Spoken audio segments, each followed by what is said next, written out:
just like we talked about. Everyone, Hellraiser, come on. All right.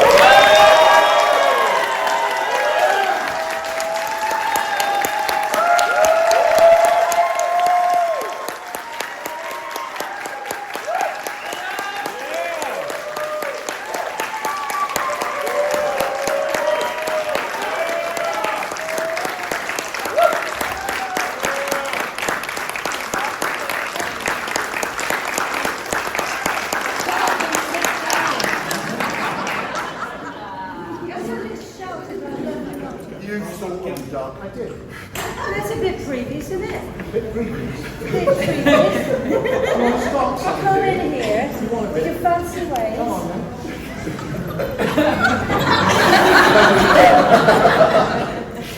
Sorry, that was the worst Cockney accent ever heard by English people.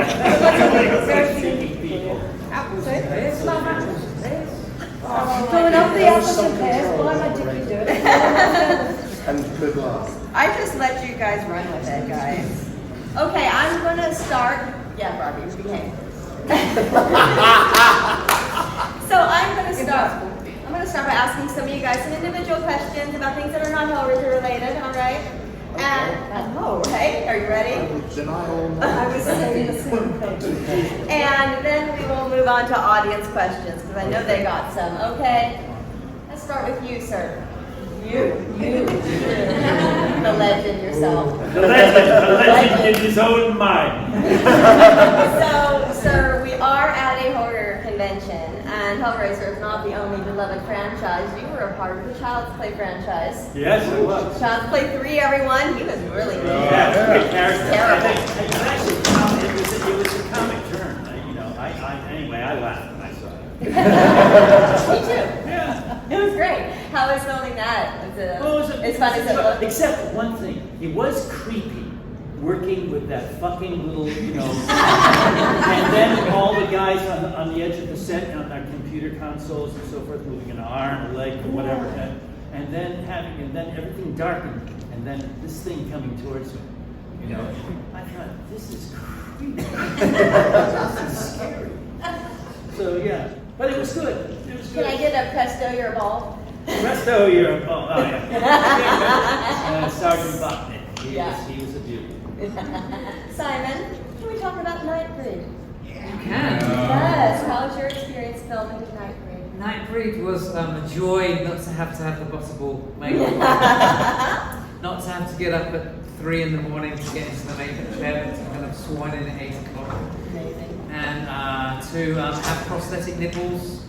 You still have them? I do. I don't go anywhere without them. It's got a special one. I have a little box, and I do a special one-to-one. If anybody would like prosthetic nipples applying, just see me afterwards. I charge very little money. In fact, I'd pay you. If you haven't seen Nightbreed, my character had prosthetic nipples because he had a scene where he had a metal pinned through his nipple and it gets ripped off. So I had to do the whole film with prosthetic nipples. Beautiful. You should sell photos just of your nipples. Just of my nipples? Yeah. Would you buy them? A prosthetic nipple in a New York minute. Yes. You are not only an accomplished actress, you are an amazing author. Thank you. Tell us about your books. Okay, well. You have several. I've got several. I've got one is called The Venus Complex. It's the diary of a serial killer from the male perspective, detailing his sexual fantasies. And I interviewed a homicide detective in Manhattan North, aka Harlem, and I've interviewed forensic psychologists. And to get as what I felt was the most truthful rendition of why someone spirals down from 0 to, or up, to use from 0 to psycho. And it's basically one of the taglines. But also it has an art thing. My serial killer is an art history professor at Syracuse University, which was my revenge against Syracuse University, which is where I came to school. But then was lucky enough I just gave a copy to Doug's wife, because she was interested in serial killers, and they came and told me he had read the book to her while she was doing her beautiful art. And I said, I would have loved to have heard that, and he said, we must talk about it. And he's done a brilliant, masterful job of the audible, is it audio book or audible? Well, I hope it's all. That was actually what I was going to ask you about, was your Spine Chiller series of We'll get audiobooks. to that. Yeah. So, Yeah. But Doug did a wonderful job, and one of the things, his smooth and venomous tones. Mm-hmm. But he would send us the vocal files, and I'd sit there, and there are moments when you just give something, if I can't stop my wife in a BMW, I don't want, just like little creepy things, and then and it was so wonderful. And it's great working with Doug again after all these years. And the other things I've written, there are a bunch of horror stories, but the one that I've just released is a collection of short horror stories involving a character that I created for an anthology called The Hellbound Hearts. And Nick is also featured in that. Neil Gaiman, other wonderful authors. And this is about a female Cenobite. Now, I couldn't be my female Cenobite because of Copyright.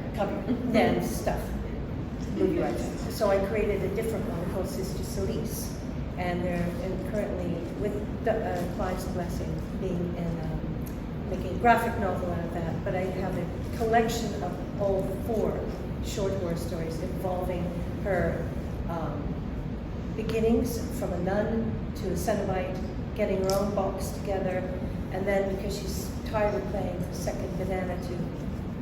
She starts a rebellion of female Cenobites. Yeah, so there's that. Those are the things I'm doing. And where can we find these? On my desk. Or on Amazon. There's a Kindle. But on her desk, because you get it signed that way. Exactly. Kindle. And she doesn't have to take them home then. Please buy my books. Now, I saw something on your credits I'm very curious about. Haven't seen it. Dark Duties. oh, Can you talk? actually, Yes, Simon. Well, I only did one. Simon's done, how many have you done, Simon? 5. Five. I've done Yeah, 2. there's one that Barbie and I did. 2. I've done 2.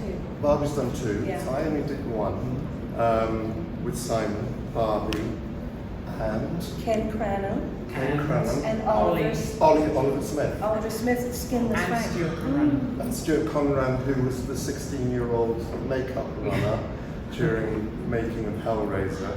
Very talented makeup artist and wonderful that. I love Stuart. Yes, we spent a really interesting. I remember the most disturbing part of that particular experience was the fact that my character dies. Most of the characters die, but they had a head, my head. And I said, "Do you want to see your head decapitated?" No. And they said, "Oh, and I happened to stumble across it. I happened to be lying in the corner." It's like, yeah, I'm really glad I didn't ask to see that. So yeah, that was me in Dark Duties. And are you still doing your podcast? I'm not. The podcast is on hiatus. Chris and I, this is the Chattering Hour. It's on hiatus at the moment, so the thing I'm mostly concentrating on is I Am Monsters, the drama documentary, which if you've been to my table, you'll have been asked to sign up to the newsletter. There'll be news soon. There will definitely be news. You heard it. Go and sign up if you haven't already. Ash, okay. Hi. So you found out this morning that I am a diehard 90210 fan, and I would love to know. Yeah, no, shut up. I would love to know about your experience working on my favorite show. That's so cool. So, yeah. Things I never knew.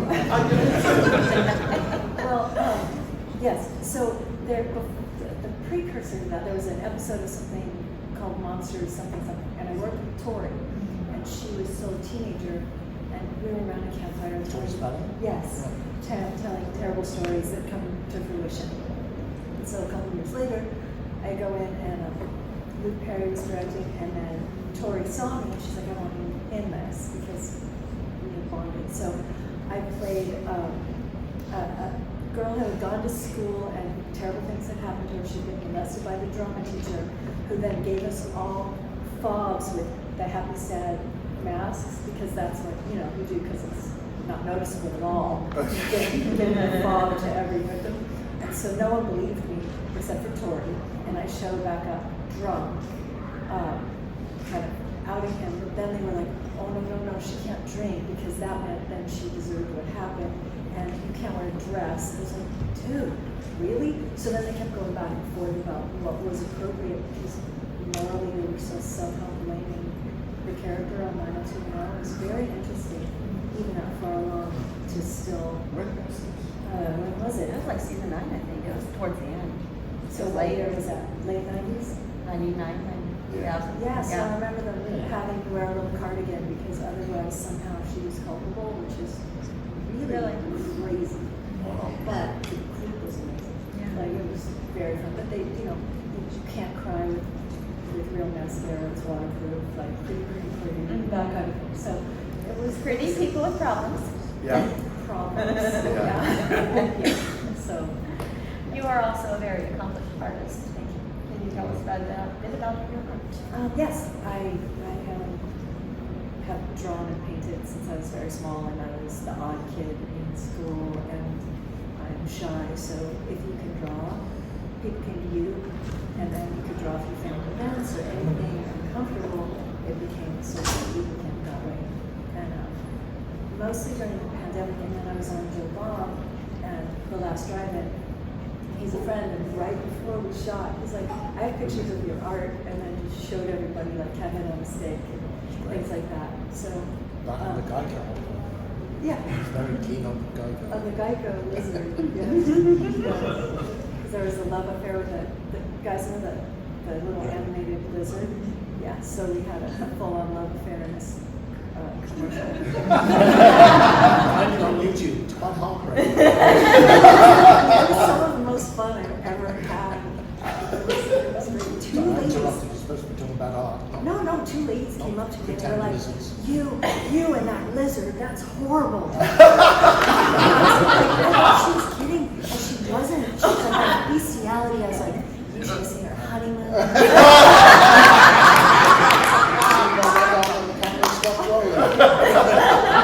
Actually, I don't know if you have it here, but in Chicago you had your art on your table. Did you have that with you? or No, not? I was just showing on my phone. Oh, that's right, that's right. Because Clive's publishers want to do a coffee table That's what it of my art. Really?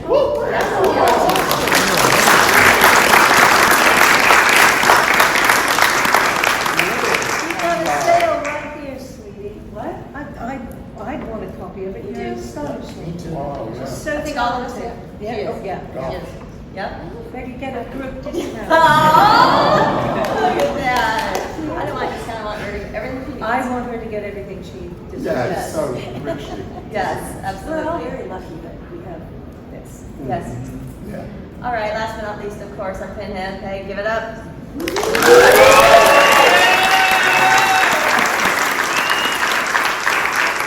You have the most beautiful voice. And listen. Thank you, darling. That's okay, now for my job.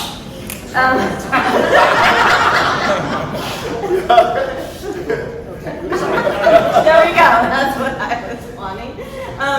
You have an audiobook series, and listening to you read beautiful classics is kind of, a dream come true. How Well, did everybody tells me they fall asleep listening to it. Oh, I get That's a good thing, I'm not though. sure that this is a compliment. It is. No. I used to drive to work listening to Falling asleep. Falling asleep. I'm still here, so I obviously didn't. Yeah, that was great. Kept me Yeah. awake first thing in the morning. Yeah, so how did that happen? Like, how did that start for you? I was working with a guy called Tony Luke down in Brighton, initially on a full-length animated film, which was finished, called Dominator. So I was working as a kind of executive producer and doing voiceover on it. Danny Filth of Cradle of Filth did the voiceover on the main character, Dominator, on that. Tony he's not with us anymore, unfortunately. Died far too young, but he was very talented. He was very into Japanese culture, manga. He was the first English writer to sell a manga to the Japanese. And we were working on a sequel, and another guy who we vaguely knew called Alexander Finbo came in to help us work on that. Alex was also bringing some investment into our company, which became Renegade, produced the Spine Chill series. And he said, while we're doing this, I want everyone to do their own project. Tony and I had always talked about wanting to do, this will make sense to the English people on the stage, Jackanory for grown-ups. And in particular, H.P. Lovecraft. So we worked on Lovecraft's The Outsider, which is me narrating, and I learned the whole damn thing. And I was filmed in front of green screen and then taken and mixed as an element with animation, a little bit of animation and graphics. So that's a short DVD. It was the first thing that was produced in the Spine Chill series. Available on my table, very reasonable price of $15. And then we started planning doing the same thing with Telltale Park, which would have been, though I say so myself, extremely good, except I came away to do some stuff in this country in October, and I got an email from somebody else who was part of our team. We brought in an animator to oversee it while I was away. She said, he's fucking the whole thing.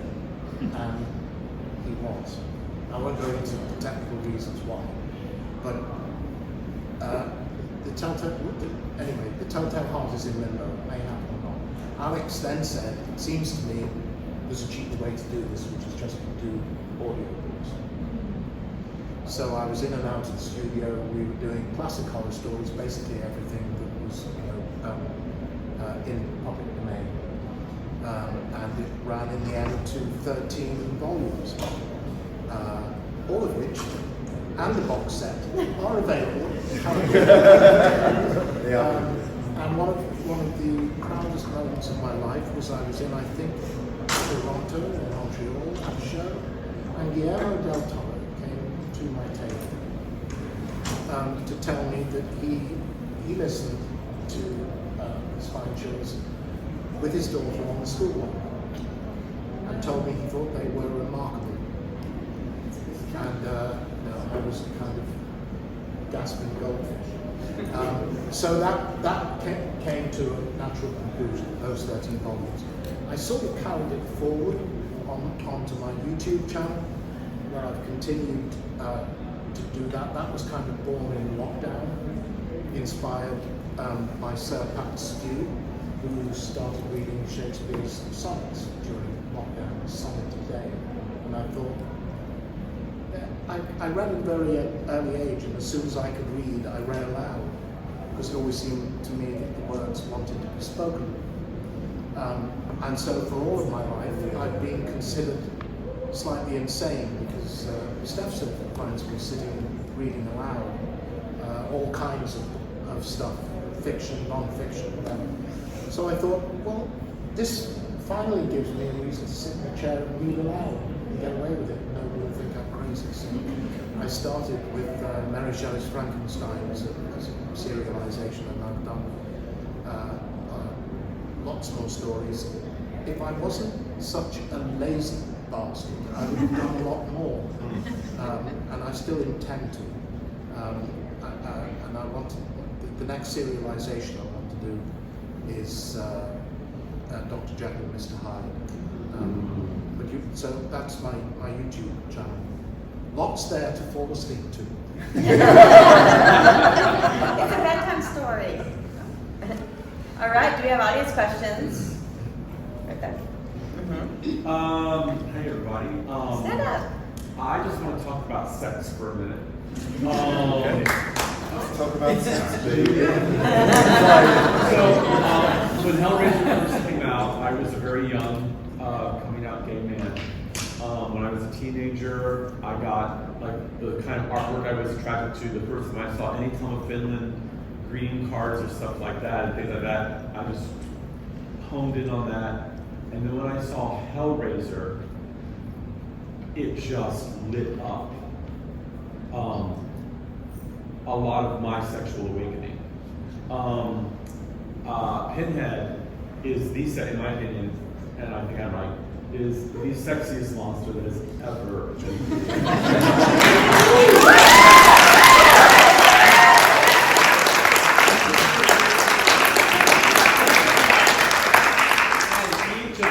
This is a big deal for me to meet you guys because it's played an important role in my life. All of the Cenobites are sexy. Your last rip up before you say Jesus wept and you lick your lips, hot. And there's I know Jesus wept was. Well, I have a lot of questions for you, but I want you to describe to me in what way, shape, or form you find Butterball sexy. First of all.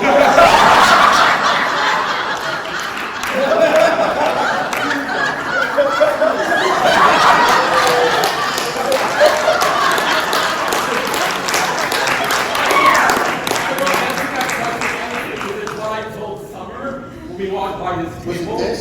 No. This is. I told somebody yesterday we were walking by the table and I saw a picture of him. You asked me a question, sir, and I'm not.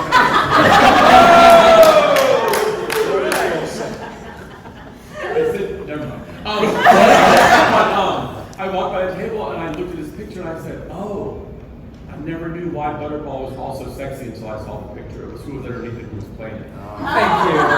Thank you. So the point that I'm getting to is there's obvious moments that are sexual in the movie throughout the whole thing, right? But there's this whole layer of sensuality and sexuality. It's pervasive through some of the most horrible, horrible moments. You know what I mean? So I just want to know, as an actor, I understand what you're thinking about, what you're doing, how that generated through your makeup and your costume. Some of you more severe than others. I told you last night, I said, she is gorgeous. I mean, Pinhead turns me on, but she is stunning, everything about it. But it wasn't just the makeup, it was how you guys carried yourself and how you moved and your determination and your focus and your relentlessness. All of those things. I'm just kind of spewing what I've been feeling for decades now, and how much I appreciate it, and so I guess in that, if there were discussions, if there were thoughts, if there was, things that you did as actors personally to get you there, sharing some of those experiences, I think would be interesting.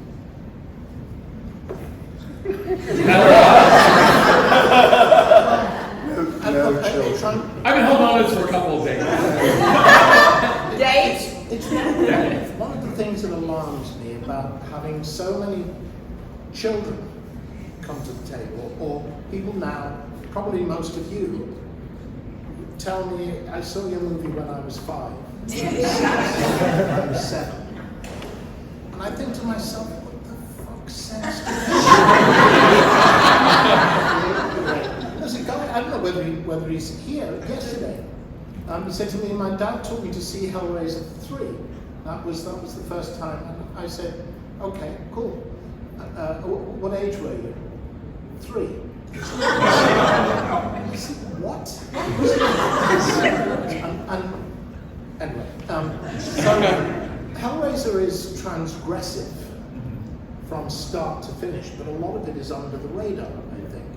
A lot of it is strange. Even Kirsty has a very peculiar relationship with her father. Oh, absolutely. Is always under under.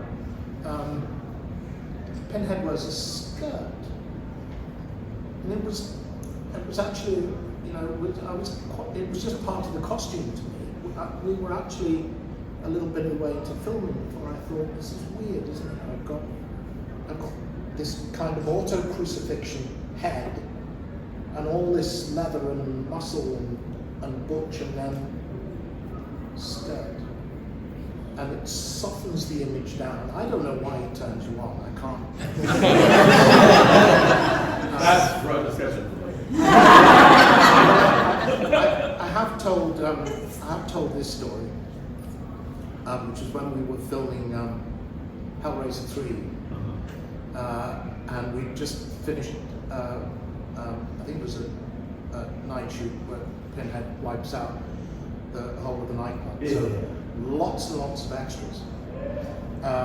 And when we finished shooting, Larry Mortov, who's one of the producers, came to me and said, look, an awful lot of these extras are not being paid today.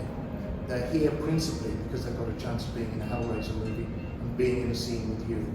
Do you think you could just go and say hello to people? So I took off my costume and my skirt, put jeans on, and a jacket, and I was making my way to go and say hello. Two beautiful North Carolinian ladies appeared, one on each shoulder.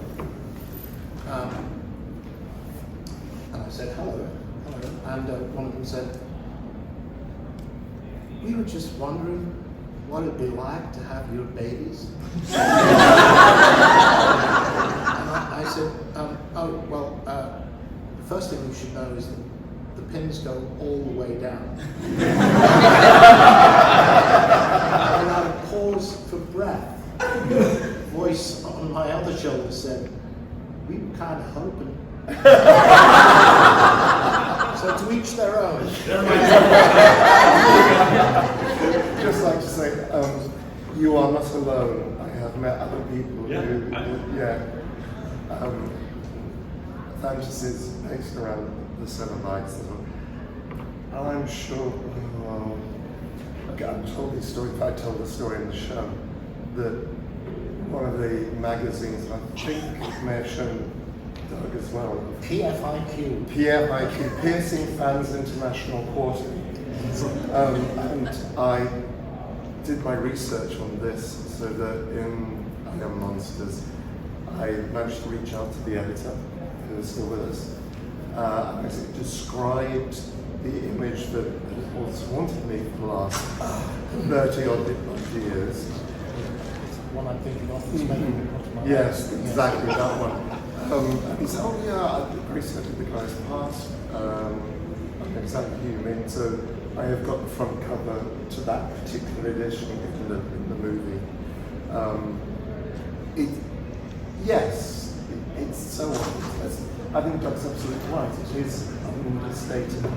It's there if you want. But I remember through this, and I can't quite how I got involved in these things, Skin 2 magazine and the whole fetish scene. I can't remember who actually produced it. I like going to these balls and balls. Maybe Chandler's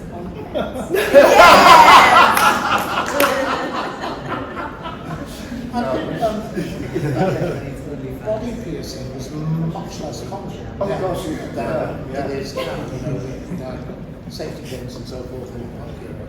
But the kind of body piercing that was being very prominently displayed on the cinema, it was not as common when we're talking, we shot it in '86, released in '87, to what it is now.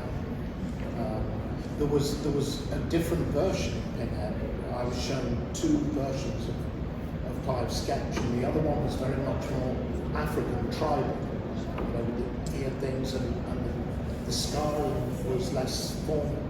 But I looked at the two, and I always knew which one Clive was going to come back to, and that was going to be the form. I kind of have worked out why you would find Butterball erotic. Because before each take, they wanted him to look very sweaty, And these days they have a special effect stuff that they put on. But back then, my head was covered before each take in lube.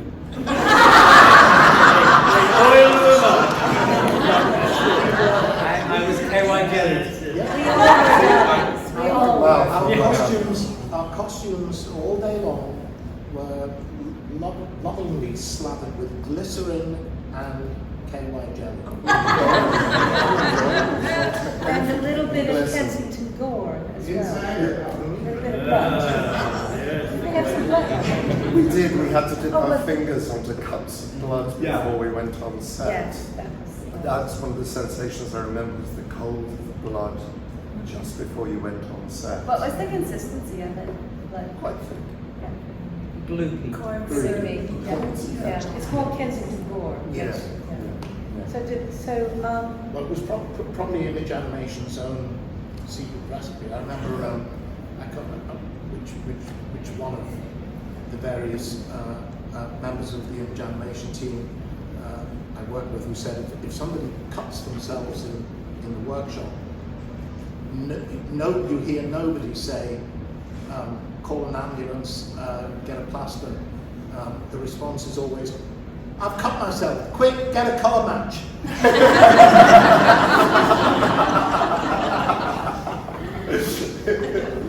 Do we have anyone in this section? Yes? Yeah, go ahead. one thing, okay, I have a photograph of the female Cenobite that I sell on my desk, and for many years I sold it, and it was very popular. And then I noticed, I looked at it closer, and there on my vulva throat, I saw this, and it was the tip of Channard's tentacle. And so that photograph was taken just before my death. I'm already dead, so I'm going to be killed. But the person always haunts me. And so, and then I remembered with horror that I walked around all day with Channard's penis tentacle glued to my vulva throat, to the merriment of cast and crew. And one day, my hero, because I was also doing video review late at night on Channel 3 or whatever it was, and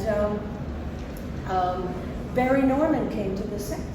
He had hated the first film. He was Just to explain to Americans, Barry Norman, literally the BBC video. he was the review film program. critic for it. His father was 30 years. famous director as well. And he was as a film critic, he was my hero. And so I hid. I couldn't believe this, right? I thought, well, he's going to see my penis tentacle glued to And so then I hid behind some boxes. He left, and then there's Jeff Porteous going, Barbie, where the hell are you? So I came out. Today's Barbie, right? Hi Barry, how are you doing? Have you noticed the penis tentacle glued to my throat? I also do film criticism, you know, because I was just, what was I thinking? Why was I sort of, I don't know, but it was freaking weird walking around. I came out of my dressing room, and Barry Normal, he was often referred to as, he was walking down the corridor with his Mac over his arm. Yeah. And I, in full makeup and costume, came out of my door and I said, oh, hello. And he sort of went, never mind. You scared Barry Norman? I did. That's so cool. But it's a good story too, because he had given Hellraiser a horrible review. He had absolutely trashed Hellraiser. While we were shooting Hellbound at Pinewood, he was doing his own series about Hollywood. And he introduced each episode sitting on a set, on a soundstage. So they were looking around for films currently shooting in the UK that they could use. And Hellbound was one that they alighted. So they said, can Barry come and shoot his intros? And Clive and Chris Figg, the producer, said, absolutely. So he arrived. And they said, Barry, come this way. And they put him in a room, and Clive walked in with him, and Chris, and they shut the door, and they sat him down, and Clive looked him in the eyes and said, what do you think you're doing? Hellraiser is largely a British film in a great tradition of British horror movies. What gives you the right to destroy that work? And Barry Norman said, I don't like horror films. Clive said, I don't like war films. That's not true, by the way, but he said, I don't like war films. I don't care for westerns. I don't like light romances. But I know a really good war film when I see one. Your preferences have got absolutely nothing to do with the quality of the film you're looking at. And so by the end of it, he was kind of, and oh boy, did Hellraiser get a great review.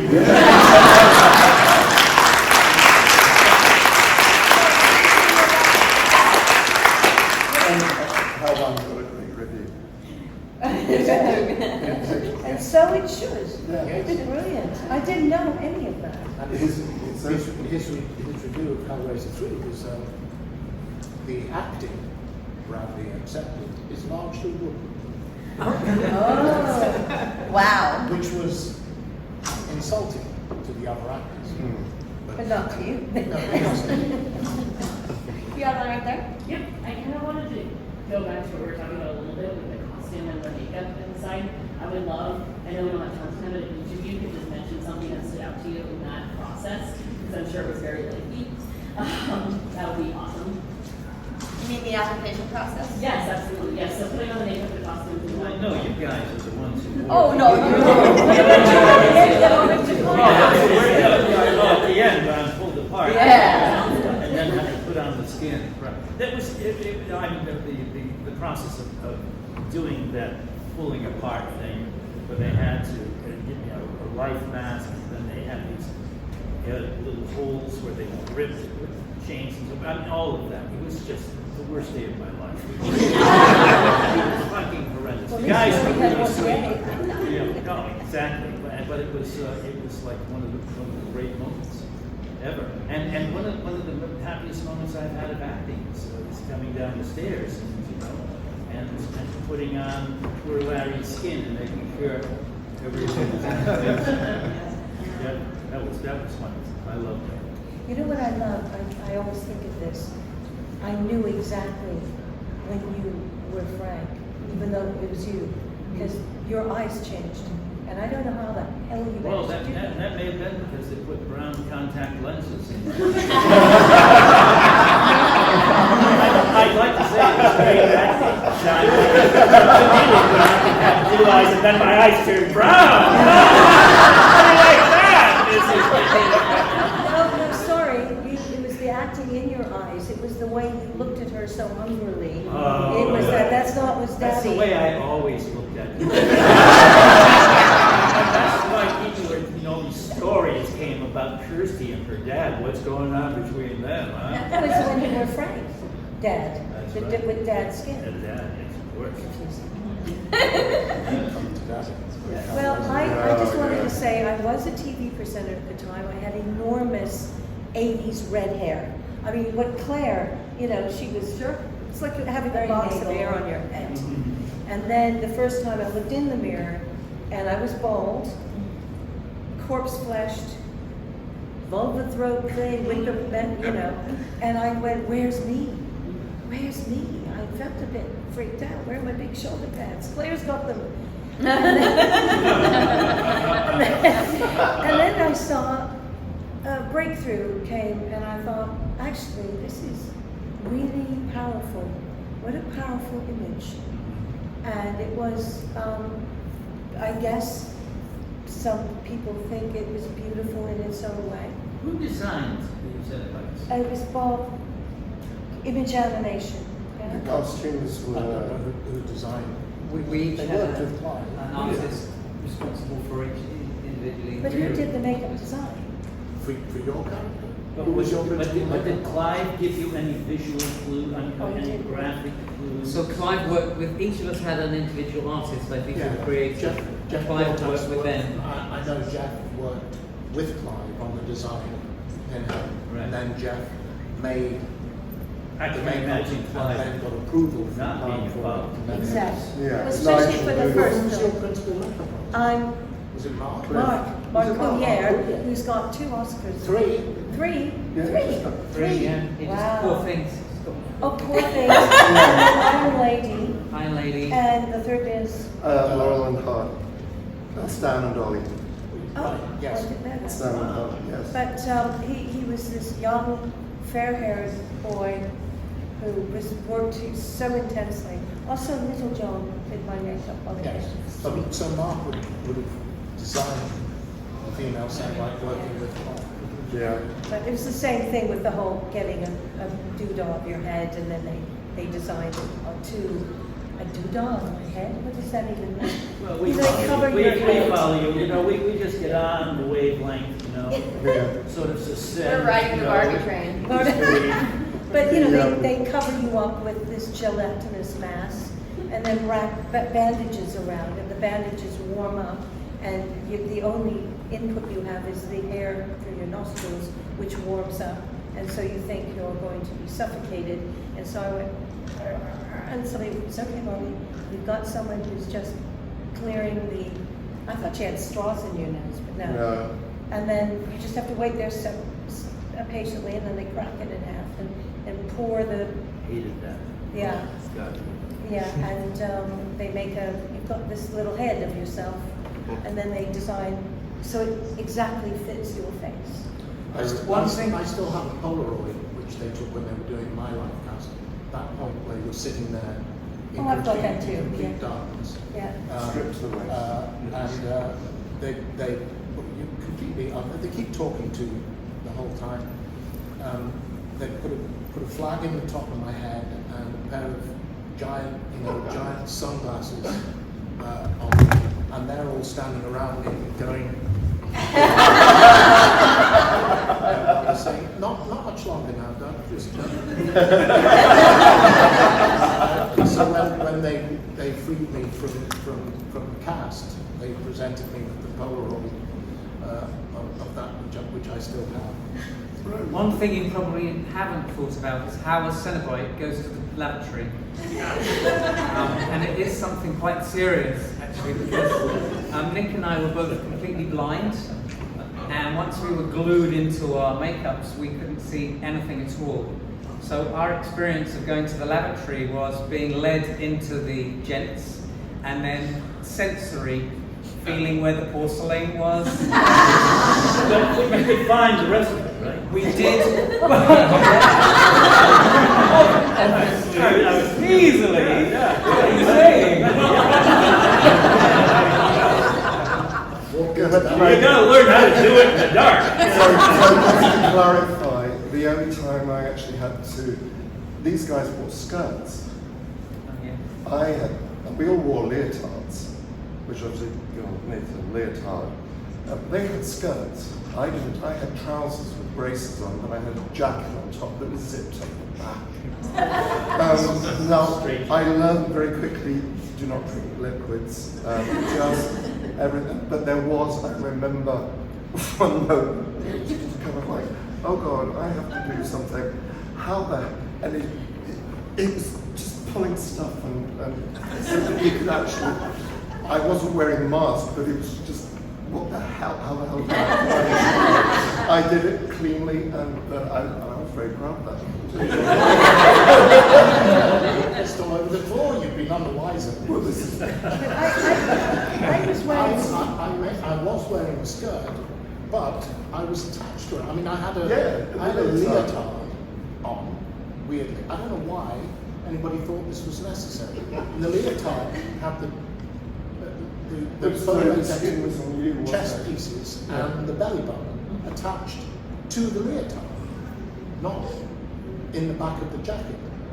The jacket went over the top of all of that, and then the leather flaps that were on the jacket were attached to the foam latex that is glued to the leotard with fish hooks, and the tool belt that is attached to the jacket goes through the belly button, which is attached to the leotard. So everything is nothing is coming off quickly, easily, or in a hurry. And having to, you know what that jacket is? honestly, handfuls of skirt. Yes, but it's so much easier for boys. I had a glass fiber dome. So you were going, and I had a glass fiber dome of which I was in the middle, so I had this glass fiber dome.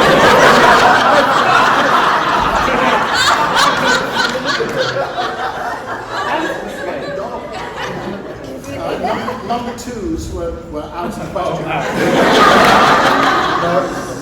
It's interesting because I thought I would be cold on set. I don't know why. So I was wearing very heavy, shiny lycra black leggings and my own leather boots. And I've always thought that it was more like cassocks than, you know, like what a priest would wear, than a skirt. That was kind of, or nuns even. But then I thought, halfway through, okay, halfway through the first day, I was starting to feel a bit funny because everything was covered, right? Remember, I don't know, maybe you're all too young, but there was this lovely film called Goldfinger, thank you. And they didn't leave the little bare patch at the base of the spine so the skin could breathe, and that's why poor Shirley Eaton died covered in paint. And I was thinking about Shirley, and thinking, there's no part, except for my eyeballs, that's getting any oxygen, unless I was like breathing like a guppy. So the next time I just jettisoned the heavy leather lycra leggings, and so at least my thighs could breathe. So does that make any sense? Should I be telling the story? Commando. It's it. You know, your thighs don't breathe, you're not alive.